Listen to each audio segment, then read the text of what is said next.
Yo, what's up guys, it's Jordan, back with another video. In today's video, I'm going to be sharing with you my first major law of attraction success story. So before I get into the story, the law of attraction is something that I've known about for a very long time. I'm not really new to spirituality, but I've never gone this deep before. So I've always known of it. I've always been accepting of it, but I've never really taken the time to explore it. But yeah, law of attraction is something that I believe in very, very strongly, especially now, after this happened. And I didn't really realize that this actually happened. I didn't make the connections until a few weeks ago, I think. So I'm gonna go ahead and set up some context for you guys real quick. This all started back in January. For those of y'all who haven't been following me since then, in late January, I went to LA, I went to California.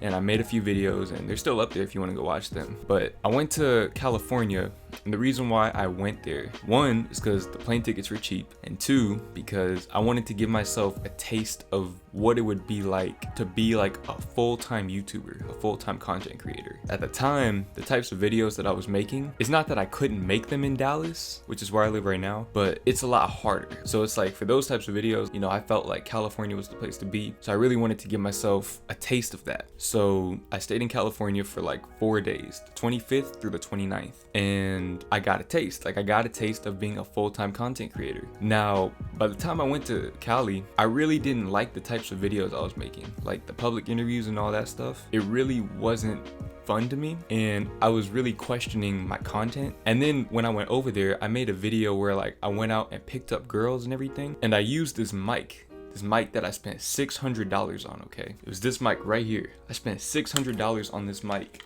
just to make those types of videos. And when I actually started filming it, I realized that it wasn't fun at all, at least to me. I came back to Texas in kind of a panic mode almost.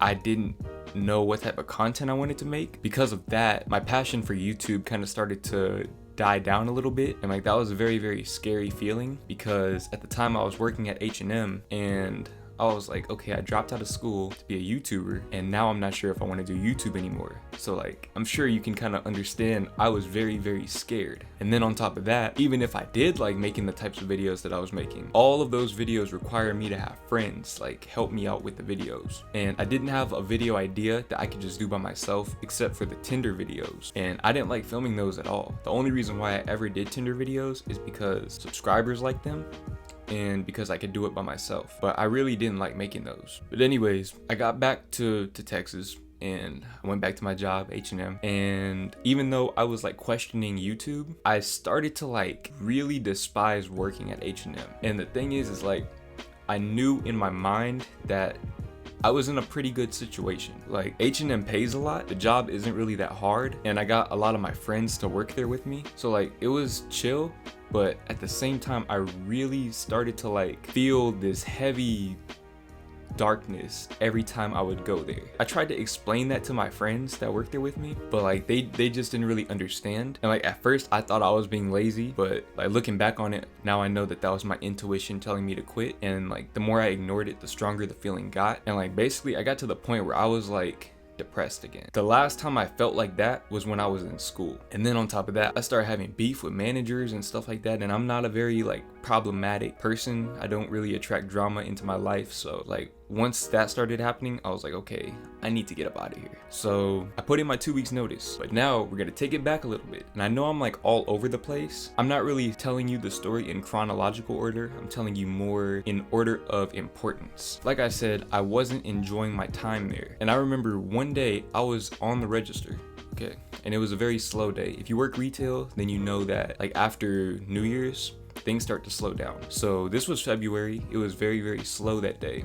I was on the register by myself, and I was bored, and I got a sticky note. And I think the night before that, I had watched a podcast with Steezy Kane in it. Steezy Kane's one of my favorite YouTubers. So, I watched the podcast. In the video, he started talking about the law of attraction. He said something that really caught my attention. He said that he would go to sleep visualizing what his life would be like once he became a full-time YouTuber. I feel a light bulb went off when he said that, because up to that point, I had always thought of the money aspect of things, what type of house I'm gonna live in, the type of cars I'm gonna buy, but I didn't really take the time to think about the day in a life of me as a full-time YouTuber. So I'm at the register, I'm by myself, I'm bored, and I remembered that. And so what I did was I took a sticky note and I wrote down like a full-time YouTuber routine for myself. Basically just trying to visualize what my life would be like. My filming, editing schedule, things like that. I'm gonna put a screenshot of the sticky note right here.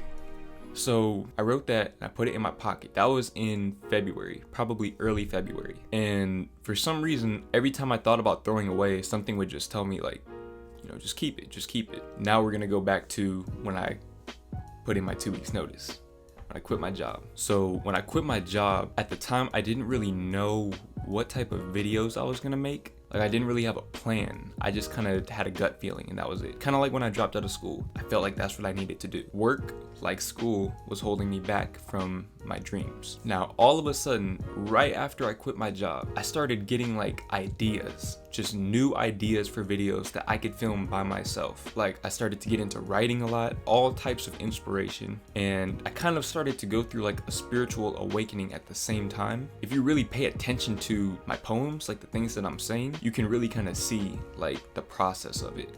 It's a little cryptic, but that's what the ASMR videos are for. Like in the ASMR videos, I break down like every line in great detail. Anyways, it's April right now. Basically, I'm a full-time YouTuber now. Like I am a full-time YouTuber. If somebody asks me what I do, I tell them I'm a YouTuber. Sure, I don't get paid for it right now, but I know I will. And on the sticky note, I didn't write anything about getting paid. I just wrote down my routine. I know the money's gonna come. It'll come whenever it comes. But right now, I'm focused on creating because that's what I am. I'm a creator, a YouTuber. And so basically I'm sharing this story because I wanna emphasize the importance of writing your dreams down and then taking inspired action. So for example, I wrote my routine down and I quit my job, which opened the door to all these new ideas. And I know some people are gonna say like, well, you know, I can't quit my job. I can't drop out of school. The thing is, at some point, you're gonna have to take a risk. You know, I'm not financially secure by any means. Luckily, I have a place to live. I don't have to buy my own food. You know, I'm lucky in those areas. But you gotta understand, somebody else has it worse than you. Somebody out there is doing more than you're doing with less than what you have. And somebody out there is doing less than what you're doing with more than what you have. In other words, stop making excuses, because there are a lot of people who have it much better than I do, and they're not doing anything to chase their dreams. That's not to say that I'm better than them. I'm not better than anyone, and no one's better than me. But I will say that I have finally found my happiness. I found my purpose. My purpose is to inspire and create. Those are my two purposes. So, you know, this is just one example of how you can really like write things into existence. You know, set your intention with the universe and listen to your intuition. And I do have another goal that I'm working on right now. My other goal is to hit 1,000 subscribers by August. I wrote that down, I think September of last year. I probably had like 200 subs at the time, and I would say I'm well on my way to hitting that. So, you know, this is something that I'm gonna keep doing. I'm gonna see how far this will take me, because I really believe that I'm destined for my vision. I feel like it's literally right there, and the stuff that I'm learning right now is gonna get me to that. So this definitely won't be the last law of attraction video I make. Usually when you make law of attraction videos, it's from the standpoint of like being rich, successful, someone who has like 500,000, 1 million subs. But I feel successful right now because I know that even if I was making money, my life would still basically be the same, except I just have more money. That's it. You know, make of that what you will. Hope you guys were able to learn something from this video. I hope that this video provided value or insight to you in some way. If you made it this far, thank you for watching. Be sure to like, comment, and subscribe if you're new to help me hit my goal, 1,000 subs by August. It's gonna happen. I'm very, very close already. At the time that I'm filming this, I have like 850 subs, I believe. So, you know, I'm very, very close. Thank you for watching. I love you, and I'll see you all in my next video. Peace.